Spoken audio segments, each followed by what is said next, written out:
Awesome. So I'm Jonah, everybody. Jonah Berglund is my name, and I'm one of the co-founders and the current CEO of AnonyDoxx. And what we do, to put it simply, is we identify people and we look to move forward with blockchain IDs. So we identify and connect individuals using blockchain as a public ledger. Um, we're on three different exchanges and PancakeSwap. And really, this idea came from, getting rugged a few times in BSC and then realizing that KYC actually didn't do anything for the space. Not only that, but KYC standards right now they're a little wonky. It's usually just a picture of you, then a picture of your ID, then a picture of you holding the ID with like a newspaper or something. It's pretty easily fakeable. So we thought about ways to implement our current technology from our video AI system into blockchain and really just focus on the identification piece. One for employers to connect, developers to the right talent without actually losing the anonymity portion of things, and then two for just the space and holding projects accountable to what they are. I hate long monologues, so Mitch, you just got to break me up over and over. Um, and what I'll start by showing you guys is kind of an insight as to what we see from our vault verification protocol, which is our identification platform. So this is our admin panel here. There's no sensitive information, as you can see. We're effectively building out one version of this for us and one version of it for clients. So as time goes by, there are going to be different clients right here who will be able to self-manage their own records too without seeing any of your proprietary data. So we work with, let's say, Reflex Finance. They'd be able to go in and start this process similar to what we do. So, So this sorry, Jonah, just to interrupt you for 2 seconds. Just for those who, because a lot of projects don't have KYC, that type of thing. So, just to step you back just one step, and I won't interrupt all the way through. But if you want to quickly explain, just more broadly, what how KYC works, what it is, and the advantages of it, just because I do know that there's a couple of people who hadn't heard of it when I told them. Yeah, no, I appreciate that. Definitely feel free to interrupt me. Like I said, I hate long monologues, and I feel like I'm in a situation where I have to do that. So, KYC stands for Know Your Customer. So, effectively, it's identifying the person that you want to identify. And there are different levels to it, right? So, there's like a basic KYC where someone just sees a picture of you with your ID. Then there's kind of a level two, is what I'd consider it, something similar to what exchanges and banking uses, in that they're running that ID against government databases to make sure you're not on any money laundering list or OFAC lists.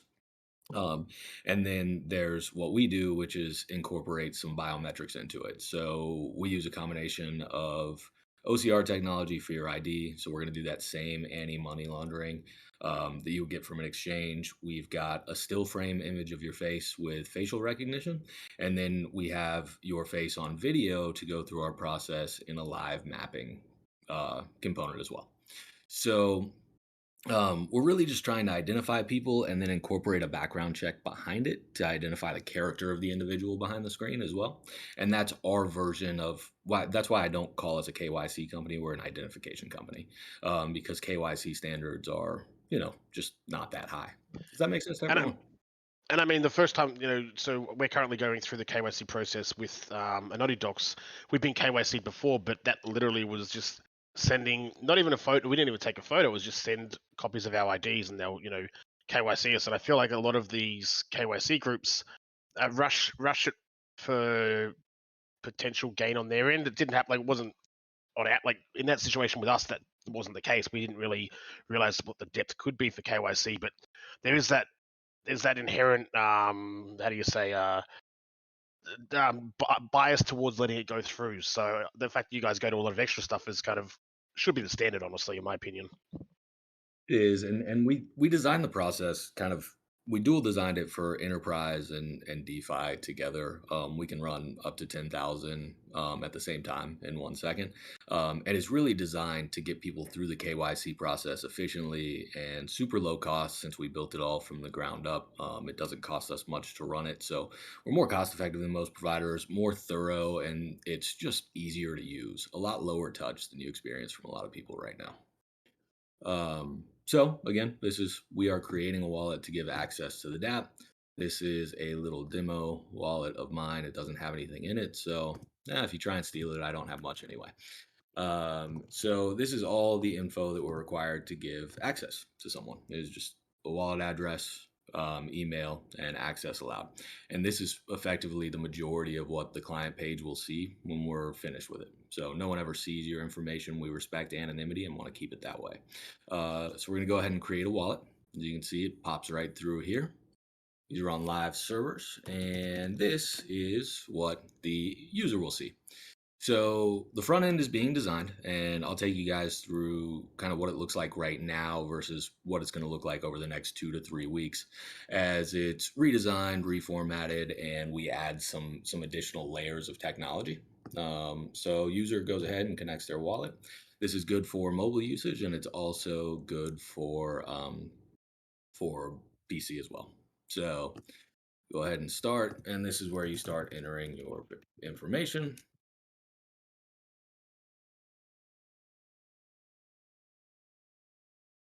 Oh, Mitch, I think this is new. Um, right here, our terms of use and privacy policy, and having those updated and compliant. So we're compliant in what I believe, or as compliant as possible, is what I believe in every country in the world right now. Our background check provider, we're switching currently, but they have the capabilities to run background checks in 210 different countries. It also comes with live criminal monitoring, active criminal monitoring for 12 months. So we'll get a flag in the system if anyone breaks laws. And what we're looking for in the background check specifically is no financial crimes, no theft, nothing that would kind of prohibit your ability to successfully run a project or cause disparate impact to your holders, because that's what we do, right? We want to protect people through this process. We'll go ahead and get So started. I was going to say, if someone, as I mentioned to you, I said, oh, please don't look at my, my parking history, for example, or my speeding history. That type of stuff isn't part of this. It's things that No, matter to projects and project integrity. yeah, so there are certain things like we just don't care about certain criminal history. Like if you were caught with possession of marijuana 7 years ago, I really don't care about that. Now, if you were caught stealing from someone 7 years ago, in any capacity, like major aggravated assaults, things like that, we do care about because it reflects on your long-term character. But really, we're focused on the financial aspect as a whole. Your speedy ticket is real good then, Mitch. Don't worry about it, mate. No, I got one with the mobile phone at the start of the year. And I thought he was going to see it. I'm like, it's embarrassing. Right. Yeah. And you're actually the reason we're switching background check providers, because we found such a gap in their process in Australia, which is one of our key target demographics. Like there are certain countries we just can't skimp on, and that's going to be the US, UK, Canada, and Australia. That's where the bulk of projects are created. So And that was it not my wouldn't. fault. Like, you made it sound like it was my fault for a second. No, not at all. They Yeah, no. actually reverted back to like a paperwork process, and I know that's part of the deal in Australia and getting that certificate, but it was pretty bad. So I learned two things from Mitch going through the process: that our OCR needed upgrading in our beta, because we need to recognize more IDs, and then obviously that background check. It's just inefficient right now. So we've got our new provider lined up, and we're actually integrating their API to the back end of what we're doing here. Anyway, so this is what we're doing. Going to go ahead and connect for a face scan first. As you can see, I just took a shower, so I'm trying my best to look presentable. This is pretty sensitive, so I actually have to hold my face here for about 5 seconds before it looks, so forgive the awkward silence.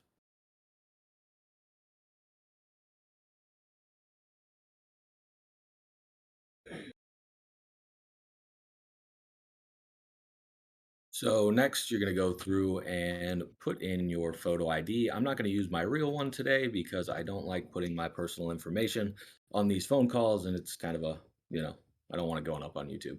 So this is a sample ID from Arizona. That's where my ID is based anyway. Going to go ahead and save that.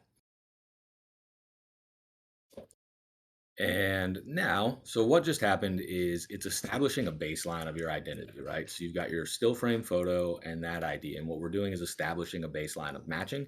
And then the OCR is pulling from that ID to run you against different government entities, and also pulling your vital information like the ID number, your birthday, all that fun stuff, issue date, expiration date, making sure like we have that baseline. So next, we're going to go through a video interview. And what this does is, as it comes up, you're going to start to see green lines around my face. And that is confirmation that our facial mapping feature is on. And this is doing several things, right? So you can see it goes away, blue screen starts. This is going to do several things throughout the process. As I start the interview, it's going to take several snapshots. I knew I was going to get photobombed by a dog. Forgive that. It's going to take Hey, sorry to interrupt you, Jonah. Is the sound coming through the website as well? Because I think it might be coming through. I don't know. It got significantly louder when this screen popped up. Is It that is. yeah? Is it if you mute it at the top? Will that just continue? I was letting you know that it was a bit. The sound suddenly jumped up. I'm not sure if anyone else got that. Yeah, it's probably because it's recording the video, so it's duplicating the sound. Let me see here. I think if you right click at the top and mute it at the top of the browser, it'll still record your voice. It just won't. I know the actual tab is the easiest way. So where it says vault verification at the top, if you right click on that and just click mute site, the rest should work fine. I don't know, right at the very top. What do you? So it says the word. See where the little red circle is, the recording at the top. Oh yeah, Just yeah. right click on it. Yeah, right click it there and click mute site. That should solve the issue. All right, how about Yeah. Yeah, and by the way, I was going to make the joke that the old if an AMA has no issues, it's not an AMA. I was like, oh, we're going to get through one, but we had an issue. So sorry about that. No, that's all right. I learned something new today. I'll be prepared on the next one. That's cool. Learning a lot from you, Mitch. Anyway, so what this is doing or is going to do when I hit start interview, one, it's going to take snapshots of my face throughout the interview. And then two, the facial mapping is again measuring against that baseline that we created from the identification and the still frame photo. So these questions are customizable in real time. They're customizable for clients and for us. So it's going to go through what your project is solving related to your involvement and skill set, value add. And again, these are fully customizable. This is part of our process to ask about the project. Other people are just going to want to ask about daily life. And you can see the response time is fairly active. This is the same on your mobile phone. Describe your role in the project, access the confidential information. And I'm just kind of cruising through these at this point. We can ask an infinite number of questions. We can ask 2 questions. This is the important one that we recommend everybody keep on. Do you have any prior convictions or felonies? No, I do not. So that right there is saving, and how this is going to look as far as next steps. If you have a baseline of 80% of a match, then you're going to immediately be redirected to our background check provider so that you provide your information directly to them. What we see at AnonyDoxx when that's complete is really just the end experience. So they give us 3 grades. It's either a pass, consideration, or an outright fail if it doesn't meet our standards. Long term, and why facial mapping is so important and that audio recording is so important is because we're redoing 2-factor authentication. We're looking at it from a perspective of your face on a live map and then your voice. So imagine confirming transactions on something that's a little bit higher risk, like a sports betting website. And instead of it just taking a snapshot of your face, it's actually you on camera saying, I approve this transaction. And that's your 2-factor authentication. And that's why we're building out blockchain IDs and our own blockchain to go behind this. So, end of it here is what we're going to see on our process. So, again, you're going to see my name, status, and the stage of the process. My match score was 8.68% because it's not my real ID. And this is what we end up seeing. So, I immediately got denied. Anything under 80% for us is going to go into a manual review regardless. Anything over 80% and it's an auto pass, but still is manually reviewed on the back end when the background check comes back. To put this in perspective, most law enforcement, most government bodies require a match score of 50 to 60% internationally. We're looking for 80 because we truly want our technology to be that accurate. So it goes through, you can see it's OCRing all of this data. In the future, there's going to be a flag that says my submitted name and the name on my ID are different. And then you've got photo ID and all these recordings. Questions are customizable in real time. I don't know if you can hear that because the site's muted. But really that's what we're looking at. And then the other photos are actually just sitting in the background. And even though it's used to create this match score, this percentage score that you see here, we don't actually want access to those photos. So one of the main things we do is limit the amount of information we keep on file for compliance reasons. You can see even on the ID number that I'm only keeping the last 4 digits, and that gets us out away from some stiffer regulations in the GDPR as a whole. That pretty much sums up the process and how quick it can be. Do you guys have any questions? A couple, And but I have yeah. got one or two. I'm a bit curious. What do you guys do if someone's wallet gets leaked? Because if you've bound someone's ID to their crypto wallet and their private key gets leaked, what happens then? So what you saw there, I should have elaborated on that more. That's actually on private servers. So nothing that I did there is running on nodes. It's just using the wallet as an access point. That's the only interaction that we actually have with the wallet is just using that as an access point. In the future, we're going to put some level of a blockchain ID on it. But the idea behind our blockchain is that it's going to be closed looped versus a public ledger like you would see on an Ethereum or a Binance smart chain. Yeah, okay. So, So you have does that answer the fair question? enough. Yeah. Yeah, it does. just a quick so just a 10-second for your next question, Ethan. If anyone does have questions and they don't want to use voice, feel free to type them in the social or the game chat. I'll keep both of those. So just type those and I'll read them out at the end. Ethan, sorry about that. Ow.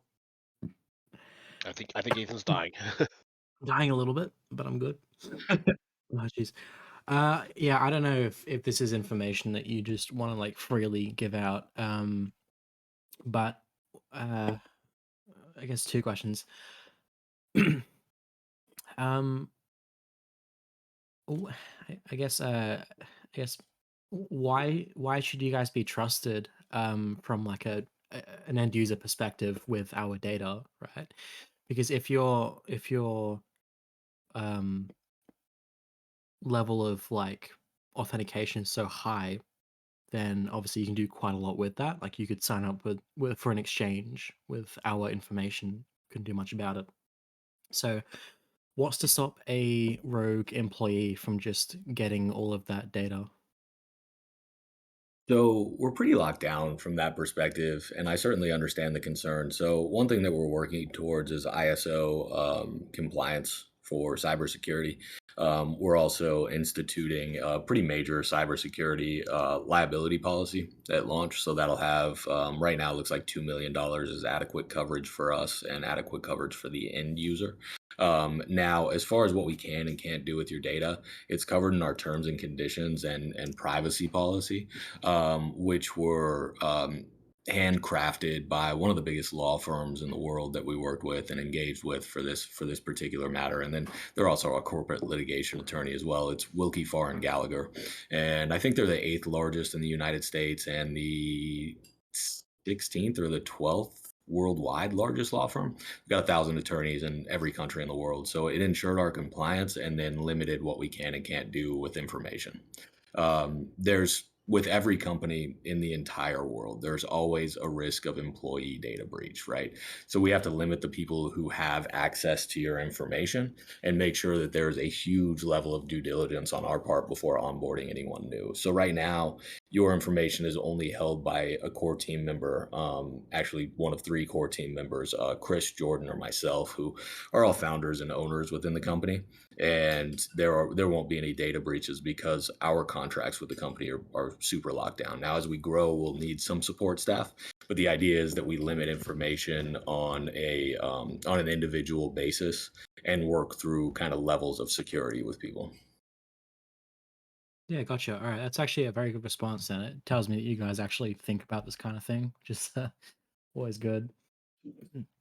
And I guess my probably my last question: how are you guys going to be storing this data, and how are you going to keep it secure? Like, are you yeah, like I don't know if you even know this, but what services would you guys be using, and would it be like server encrypted? It is going to be. It is server encrypted. It's all held on private servers. That's the biggest reason why we didn't want to hold anything on nodes to begin with. In that becomes almost semi-viewable information on a Binance ledger, on a BSC ledger.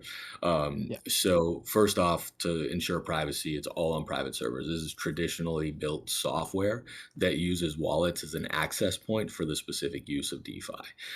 There are only two ways to access your information. It's through that admin panel that I showed you that's going to have two-factor authentication built into the front of it, or to look at the source code, which again is private. It's super locked down. There is no public repository for this source code at all because, again, it's not on nodes. We don't have to do that.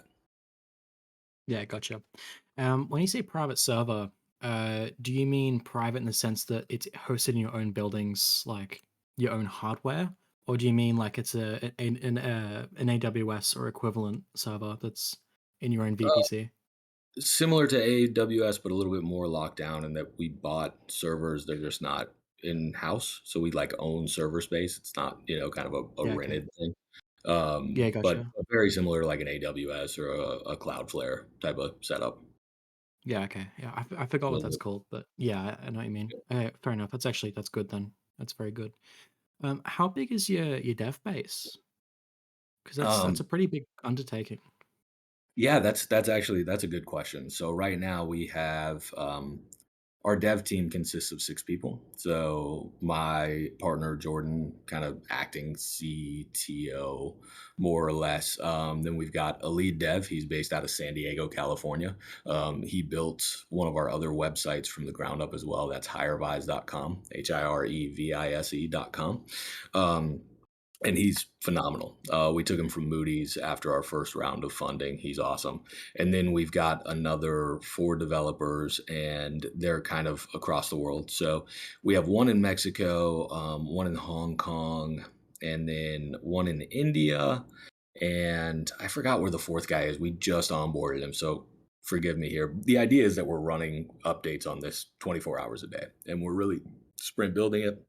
In addition to what I showed you, we do have a DApp as well. So I talked about, connecting people, and that's the DApp is how we're going to do it. So any project that goes through our vetting process, or any individual, be that, a developer that wants to remain anonymous and work with different projects or marketers or whomever it may be, is going to have access to this decentralized application. So our holders are going to be able to see everything that's going on, right? They're going to see verifications we have in process, completed verifications. They're going to see your website, how to connect to you, and then you as a project owner, let's say Mitch wanted to find a good developer on a contract basis for something very short term, like let's say a front end developer, somebody who uses React or something similar. He would be able to go and find through our vetted talent pool the right person, and still never have to know who this person is, and that person can remain anonymous, and he'll have access to that individual.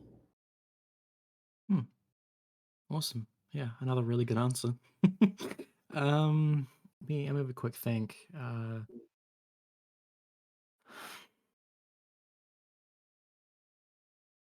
These are actually some of like the more technical questions I've gotten, so thank you for this. Most people are Yeah, just I'm a developer. I'm very. actually the backend dev for these guys at CryptoVillages. Okay, cool. Yeah, we're looking to onboard a really awesome CTO who built his own company from the ground up and is currently exiting. He's out of Arizona and owns kind of I guess they're international now, commercial kind of connection company. So live data feeds across markets to see what competitors are doing within commercial real estate. It took off, and they ended up with $100 million valuation, and he feels as though it's his time to move on, and he's going to help continue to build this forward with us. So really excited if we can get him onboarded. Nice. Yeah, Okay. actually had a question I hadn't asked you before, Jonah. So, let's say that I'd never heard of AnonyDoxx before, and like let's say that Ethan was, he went through the process and his profile's there. What do you offer someone like myself in way of understanding your project and the reputations earned and over time, that type of thing?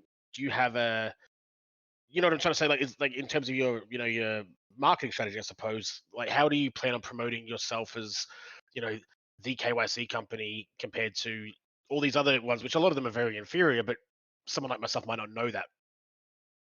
Yeah, so there's a combination of techniques that we want to employ for that. So the first one's going to be SEO work, things as simple as paying for Google AdWords, getting press releases with the right AdWords in them, so that when people search, we come up as one of the first top options as a provider. There's a level of influencers that we're engaging with as well, so that they can get kind of these both of our products, the DApp and then the Vault, out there for everyone as well. And there's well, let me go back to this proposal. This is actually the first thing that I don't have the full answer to off the top of my head because we're still refining it. But I do think we know the PR firm that we're going to work with. Um, we just have to figure out kind of the right marketing strategy. So a lot of it's going to be traditional, and then there's going to be some social media associated with it as well. I think we're going to end up targeting Facebook because it's a little bit less looked after, but still a pretty aggressive cryptocurrency and then KYC type of community. So we want to be anywhere and everywhere. I don't think a lot of people know us because we haven't marketed. SEC regulations in the United States are a little bit overly stringent, so we can't like go out and market the token. We can only go out and market our platforms. But right now, there's nothing to market because the platforms aren't done. Gotcha. And a question that, like a more general question that you've probably been asked many, many times is, for token holders, what is that? What are the incentives for token holders to hold your token, to own your token, to purchase your token? So yeah, the short term on that is access to information. So right now, as projects go through, we ask them to give away some whitelist spots to our holders, but that's also the access point for our DApp. So they're going to be able to see projects on a live scale, know that they've been vetted by, what we believe to be the new industry standard or what we can make the new industry standard as a whole. Also, a portion of vault verifications are going to go through in tokens, and then we're going to have some enterprise management tools built out on the DApp that require tokens to access as well. So they're going to see kind of a higher usage. Long term, obviously, when this is on a blockchain, everything converts to purchases within the token, but it's going to take us a little bit of time to get there. The thing about doing 100% of purchases within the token is that we would have to sell the token to continue to operate, right? Because we need those funds to build out our team. Right now, it's all funded by other businesses, so that's not a problem. But if we start selling off tokens, we have to be in a position where it's not going to cause a disparate impact to kind of our long-term holder base, and that's a big thing for us. Yeah, gotcha. And I do know that Odin had a question at the very start, and we all interrupted him, or me and Ethan did. So, Odin, would you like to ask the question No, finally? Apologies it for was that. quite funny. Ethan asked both of them. He asked 4 questions. So one of them was about the data leak, and the other one was to do with where you're storing it. Literally took the words out of my mouth. I think it's the first time I met Ethan here, and I feel like we're going to be best mates already. So no, all done, all answered. So all good. I just want to meet the rabbit, and I'm happy. So, yeah, Ethan, I told him about your rabbit. Uh, It's an actual so, rabbit, by the way. It's not a recreational toy. yeah, that's a good point there too. Does anyone have any questions? Anyone else that wants Yeah, to either like I type have them or? another one.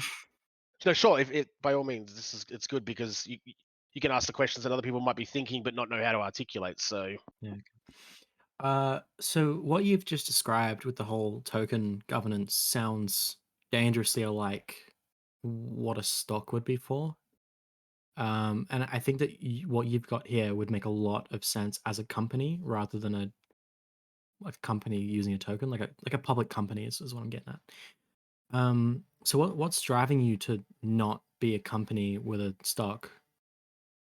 So you bring up a good point, and I understand that perception. So because that vault is on traditional servers, it doesn't actually need nodes to operate currently, and I think that's probably where the biggest disconnect is.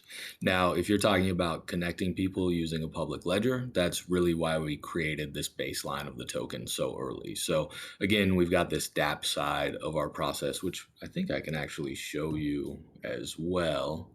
Give me 1 second to check to make sure, and it'll look a little bit better and you'll get a little bit more clarity if I can show you that.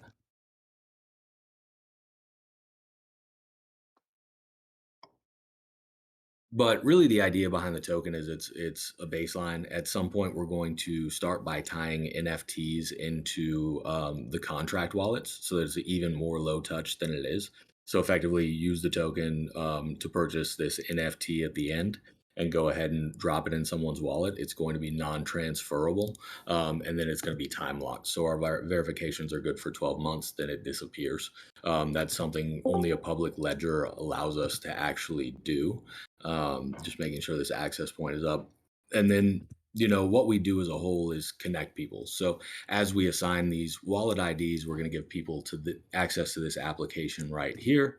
And the UI is being cleaned up. So give me 1 second. I'll share screens again.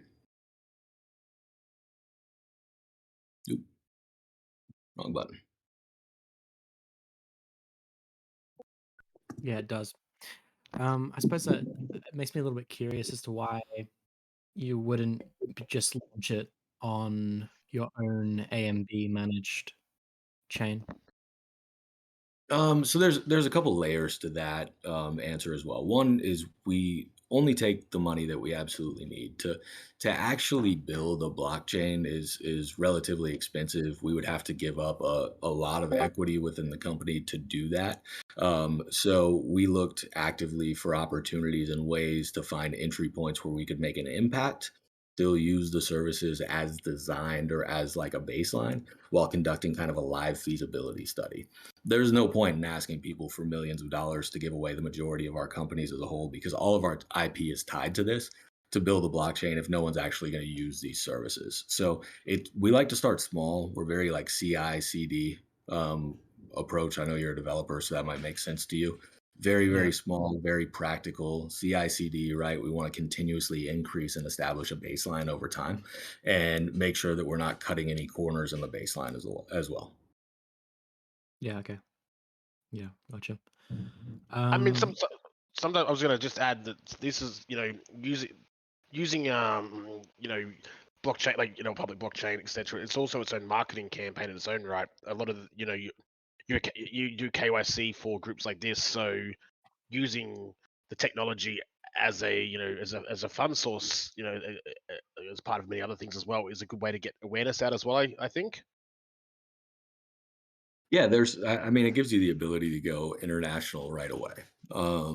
Again, the token holds a lot of value in that we want to use a public ledger right now and find the impacts of using, that BSC scan public ledger and figure out whether or not we want to go truly private on our next one, something like a hyper ledger with the token attached to it and migrate over, or if we want to do something very similar, kind of a layer one general blockchain or even a layer two over like Ethereum, and figure out people's appetites in every direction and what security and liability that causes for us long term.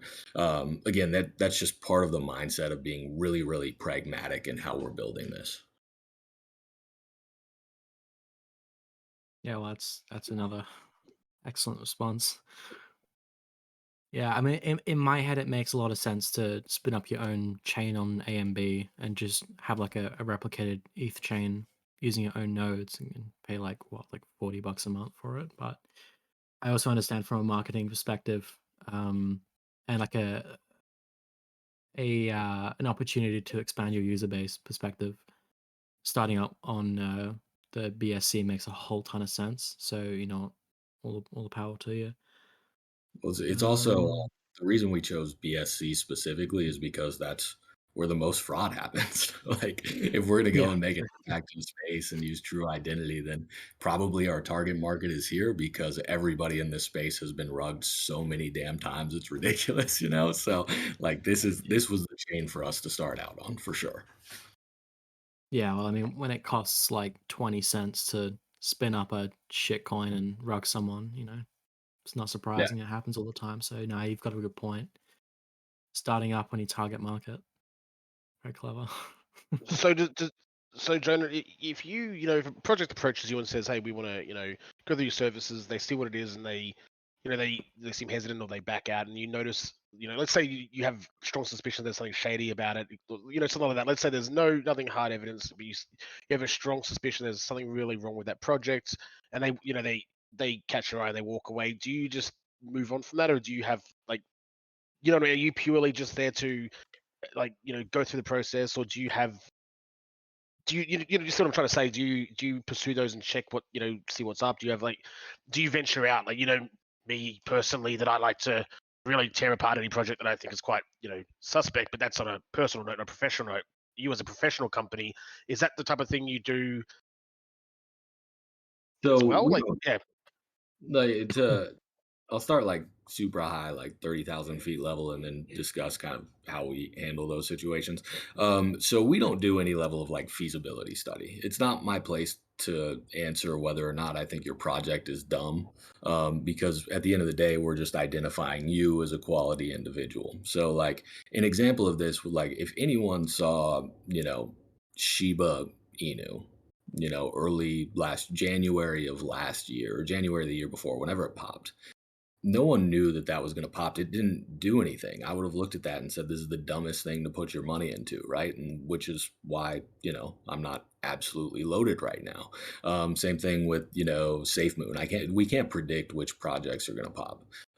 Sometimes the highest quality projects just fizzle out. People with working utilities end up fizzling out because we live in such a strange market. Like it's just so unpredictable. Now, to answer that at a better level, anyone who goes through and asks for access, if they're not through one of our partners, we're going to take a look at the website first. And ultimately, if something is that far off and just glaringly there is something wrong there, or we know these people have been involved in theft in the past, we're just going to deny access to the platform and we won't verify them. It really is that simple. But it has to be a really, really bad situation for us to do that, because at the end of the day, we're just made to hold people accountable and identify who they are. okay. And do you have like a failed section? If mine came back and I ran down 18 post boxes and I was, stole money or something like that. Will you have like a Mitch failed for this reason in your website, or does it just get rejected and just disappears? Rejected and disappears. The only way we release information publicly is if you steal money. Not like have stolen money in the past, but like are stealing money actively from your holders. That's something that we release. Other than that, it all stays private. There's a two-way NDA in place. I think you signed one up front as well, to protect your information and protect our process. Yep. So just to We Fair don't clarify, want enough. that was one of the questions I was going to lead on to. So with your system, if you're like just a general everyday person and you're looking at a project, let's say it's CryptoVillages, and Mitch has been all verified by yourself, there's no way for me as an investor looking to get into the project, can I see Mitch being approved on your system? And is there like an alert system that if anything ever was to happen untoward with any staff attached to that are approved through your system, that I would get like an email or an alert to say, just to let you know, this investment that you're in, this person has now been taken off the system. It doesn't have to give reasons, but it just gives alert that they're no longer verified.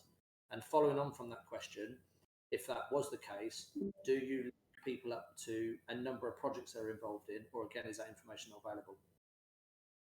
So part of why we created the DApp is to have that visibility on these projects. We obviously can't tell what our holders' other holdings are, and we don't want to develop a system that becomes that invasive for them.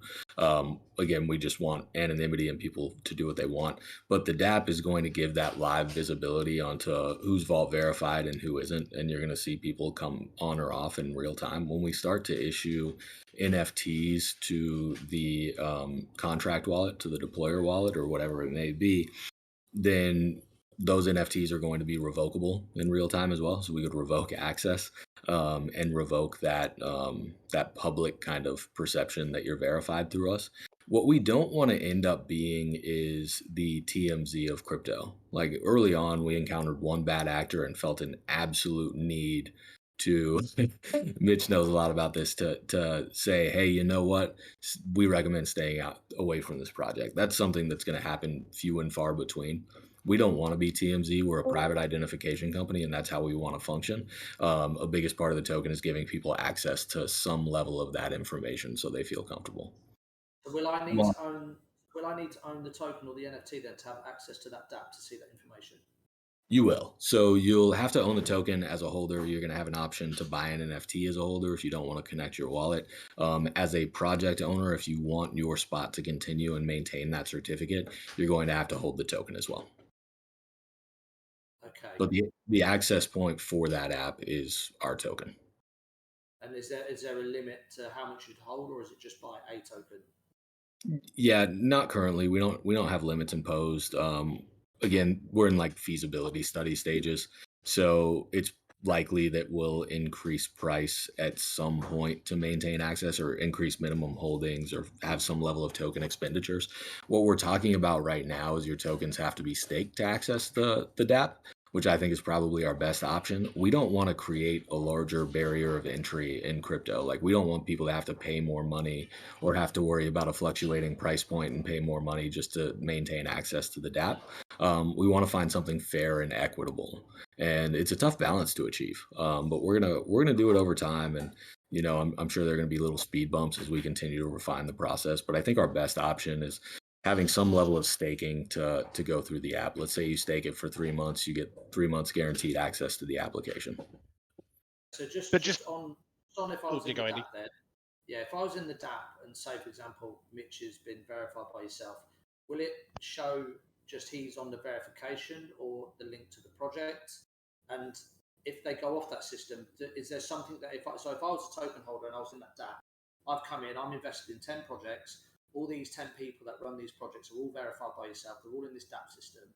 But would I get an alert, or will you have some sort of system to highlight to us that that person's been taken off that list out of, say, those 10 projects I was invested in? So not kind of saying that the project's gone to shit kind of thing. It's just saying that, that person's now no longer verified for us. So we'd get a notification to know. Yeah, we're gonna have a recently removed list. It's gonna be Okay. quiet. Again, we're not gonna give people like TMZ style notifications that people have gone downhill or whatever it may be. We're just gonna have recently removed there. And unless, someone actually starts stealing money, we're not notifying anybody. Perfect. So I had a question. Someone asked if you're willing to talk about it. What frameworks are you using on the back end? So for which part? Because like they're Uh, two completely different systems. So like for the vault itself, we're going to use Vue, specifically Nux 3, and then React and Java components. It's all built on a .NET Core, but that's kind of the basis of what we're doing on the vault side. Easily integratable with blockchain long term is what we're going for, and Nux 3 really gives us the best opportunity to onboard the right developers in the future. That I don't know if you guys have seen it. It fully came out in June. Stuff is cutting edge as far as compiling data or optimizing data storage. It's great. And then for the nodes, we're obviously using just Morales.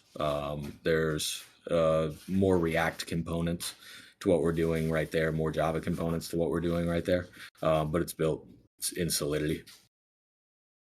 Yeah, so that was actually my question. Reason Mitch asked it because I have to run in like a minute, but yeah, that's I thought you'd like already left. Sorry about that. superb to hear. Yeah, like absolutely superb.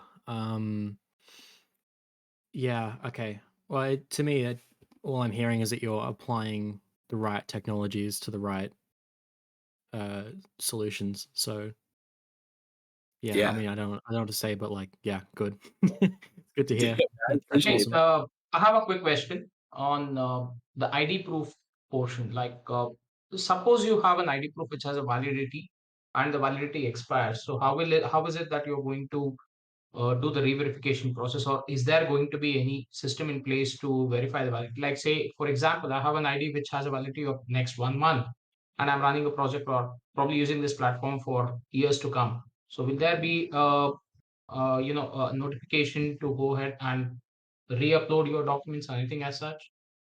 No, we won't need to do that because of the amount of data that we're compiling. So, like, even with your ID to keep your safety and also make sure that we limit our own liability, we're only keeping the last 4 digits of your ID. We're actually only keeping the ID on file for 3 months, and we can do this confidently because our background check provider actually hosts your ID individually and hosts your data.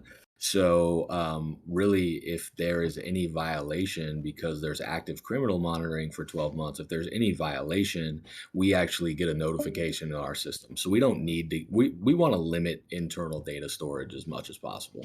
It makes it safer for everybody. And I hope that answers your question. Yeah, it does. Thank you.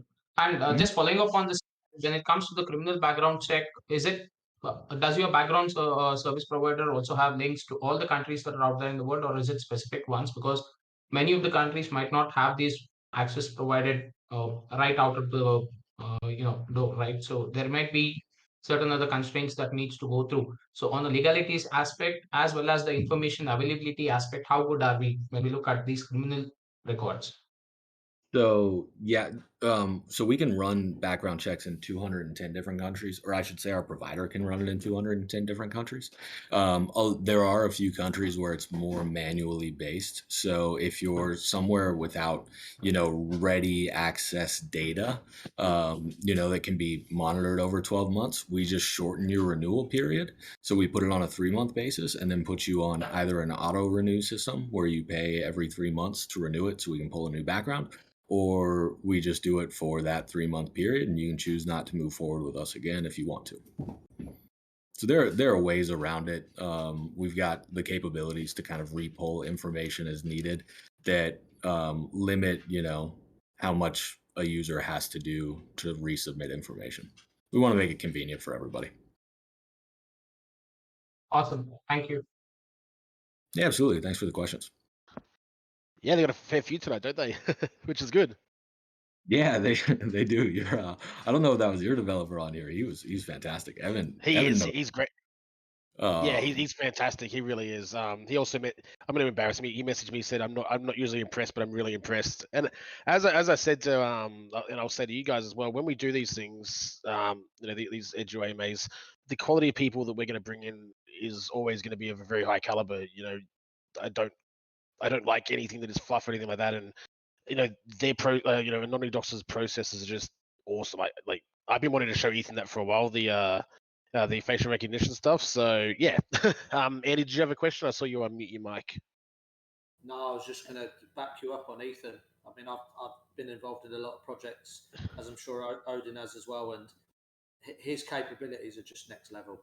And we're very blessed as CryptoVillages to have him. His Yeah, questions were on the point, like definitely. It's the first time it's the first time I've actually heard or met Ethan, and yeah, Mitch, very impressed. Yeah, no, He's a great lad. yeah, he's a very good guy. We play a lot of video games together when we do have downtime, and everyone's always welcome. That's when you kind of get the the less professional side out of him, but he's actually he's actually only 19 years old. And he's been part of several quite large projects. He's been coding since he was 10, and yeah, he's from Sydney, so another Aussie like me. Yeah. So any other questions or anything like that? Do we need our dog in the video verification, or is that an optional It's aspect? compulsory. It's compulsory. I know. Shit, Yeah, I'll if you get look a at dog now. if you look at AnonyDoxx's terms and conditions, you have to have a dog in the background that photobombs you. Otherwise, That's you why don't he pass. mentioned. Yeah, he did mention the terms and conditions. I'm thinking that'd be the case. Yeah, it's because he shoot his dog away. He got 8%. Otherwise, it would have been 99.99 That's exactly where my head was at. even with the Yep. fake ID. Yeah, so Yeah, just put a dog in front of the camera. Forget the human, we actually But learned a lot from dogs because, like, my dog in the background wouldn't allow me to go through the still frame at all. It was weird. I think I was trying to show Billy from Boda, and like my dog was just sitting directly behind me, kind of on the top of the couch, like she likes to do. And I was like, "Why the hell isn't this working?" I moved her, and immediately it just focused right back in on me. Well, if you remember when I did your beta, I didn't realize that like this giant pimple on my chin. And I was the whole time in the video clip, I wasn't thinking. I was just like looking at it in the video clip, and I was like, "Oh, this is." I realized halfway through, are they recording this? Jonah's going to have me doing this in video. This is a bit awkward. There's like you'll Yeah. never look as bad as you do on facial mapping. It's like being in like a barber shop and watching your hair get cut. You're like, God, I am an ugly dude, man. you keep the tears inside. Yeah. Yeah. Yeah, so well, I guess if there's no other questions, we'll wrap this one up. I will repost the AnonyDoxx server. Yeah, Jonah's great. It's one of the projects we talk a lot in our other little private chats and that type of thing. And I think I mentioned to you last night, Jonah, the other little introduction I'll have is Josh, should I introduce you? Maybe not. Sure. Yeah, please. I'd like to Yeah, hear what you have to say.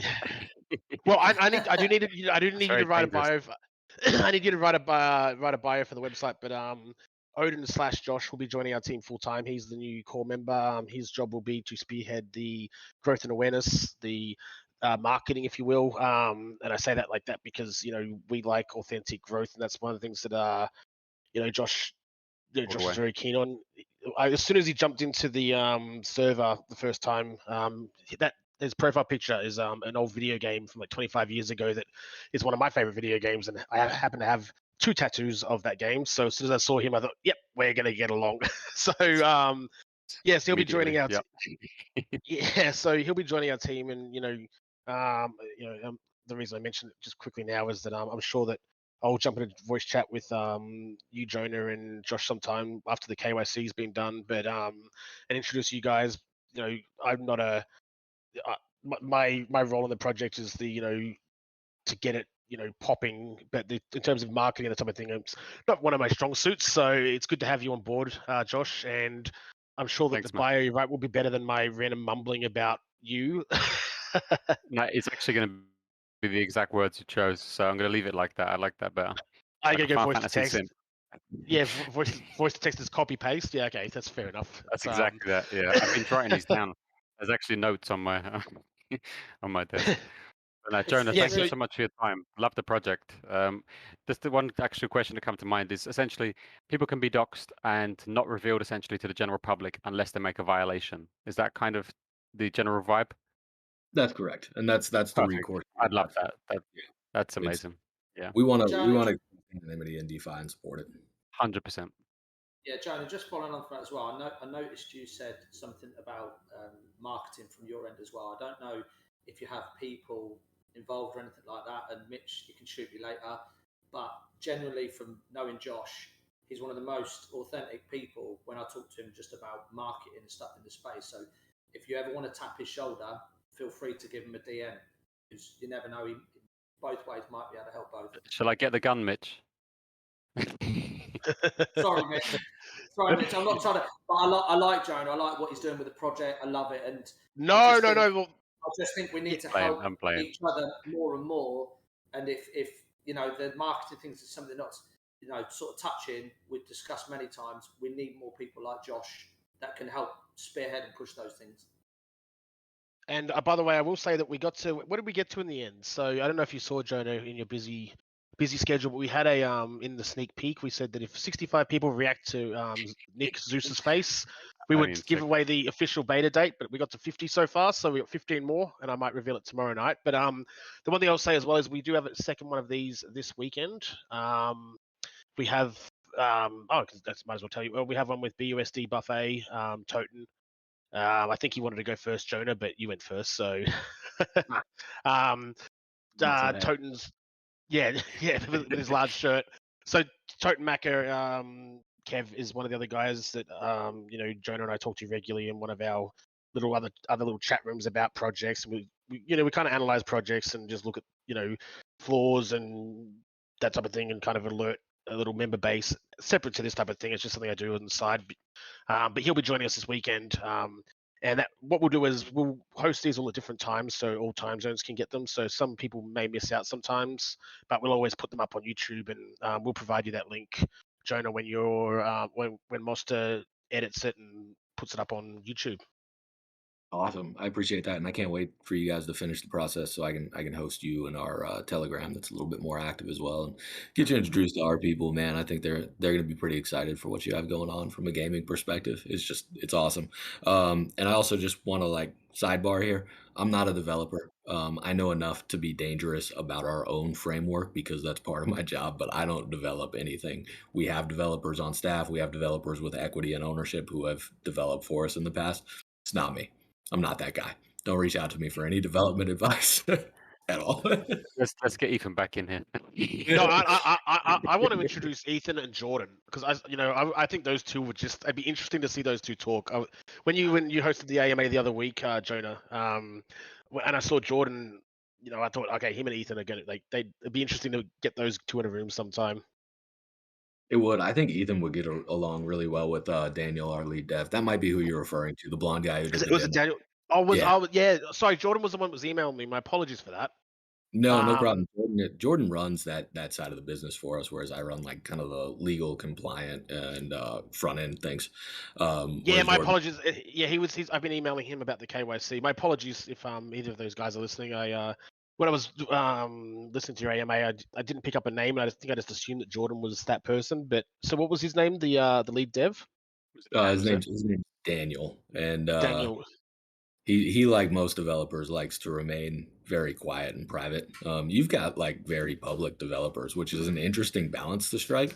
Daniel, he's like a classic software developer, doesn't love talking to a whole bunch of people, but when he does, like he has the most interesting perspectives on life and technology as a whole.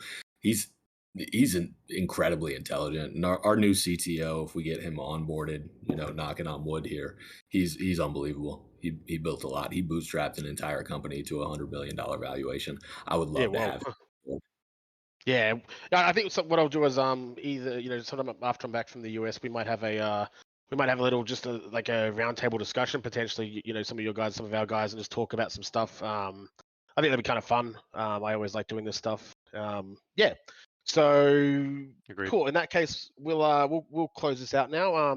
If anyone has any questions for Jonah, please feel. Are your DMs open, Jonah? Can they message you direct or just jump into your server? Would you think? Yeah, message me directly, jump into the server. I think we have to have one server in common, so as long as they're in yours or mine, they can message me. Happy to talk. Really do want to talk to people about marketing and what techniques they've seen. This space is new to us. Solidity as a whole is part new to us. So like we have a learning curve, and I understand that. But as these Well, products started it's pretty funny you heavily. say that because sorry to interrupt you. Josh messaged me and said like he loves what you're doing and you should be in space more often. And he said he'd not to. Josh basically said if you needed any if you want to have a chat about that type of thing and he could give you some advice. Sorry to throw that out there, Josh, but you did you did message me that. So I messaged you because you know how I work. I'm your guy now, so I didn't know if yeah. you wanted to share. No, it was if Jonah, if you need anything from our guys and they're happy to help. We're a me and Jonah share the same views as I think Andy. A lot of us guys that the good guys should be helping each other out because we do get drowned out by Yeah, the bad guys. As I said, 100%. well, as I said to you the other night, having a legitimate project and coming up against these other ones is like being in a debate where the other person can lie and you can't, and it's hard to show out some of the awesome stuff that we're all doing, and when you've got these other projects that just blatantly make things up or they cut corners, that type of thing. So if you Jonah, if you guys need anything from us and we can help, we're happy to just knock on our door.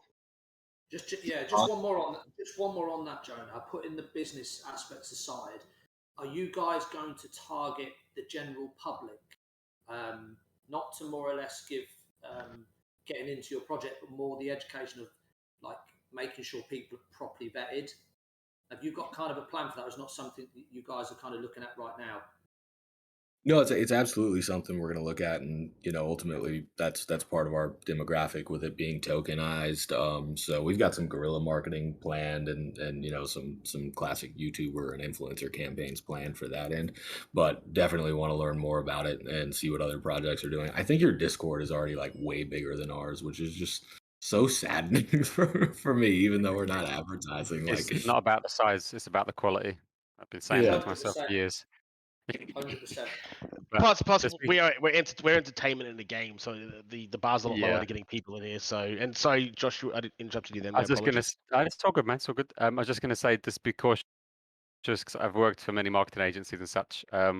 Just if you wanted just like a kind of validation check, just send whoever you're working with my way. I'll have a little review. But 9 times out of 10, they'll charge you 4 or 5 times the amount it actually costs.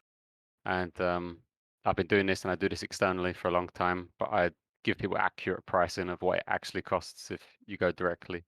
For press releases, SEO, that kind of thing. And I've been a writer, editor, SEO editor for about like 11 years now. So yeah, I've got a lot to do with Mitch and TV. So I've got my head, set in one direction. But if you need some assistance and you don't want to get conned, please by all means just reach out. Always happy to help friends. not to get too far off track. Do you do any product design or like tech copywriting? Yeah, all the time. All right, But man. Mitch charges. I'm part of Mitch I'll now. He's my pimp. I'll introduce you guys between before I go to the US, so you guys can have a chat. See the hearts Yeah, man, popping all on good. the screen. What's that? See the hearts popping on the screen. They're just Hearts. hearts. I'm on my PC. I can't see any hearts, but I think Monster's about to remind us that we're recording the AMA and we're talking about all this stuff. I saw his mic come unmuted. Oh, gotcha. You can delete this bit. Yeah, that's cool. So anyway, yeah, we'll get going because people are So on that note, thanks again, Jonah. we'll call it an evening, and thanks so much for coming. And no doubt, once we get the pesky KYC stuff out of the way, we'll sit down and see how we can do this more often. Awesome, man. That sounds great. Thanks for having me. No problem. Thanks for being here, and thanks everyone for joining.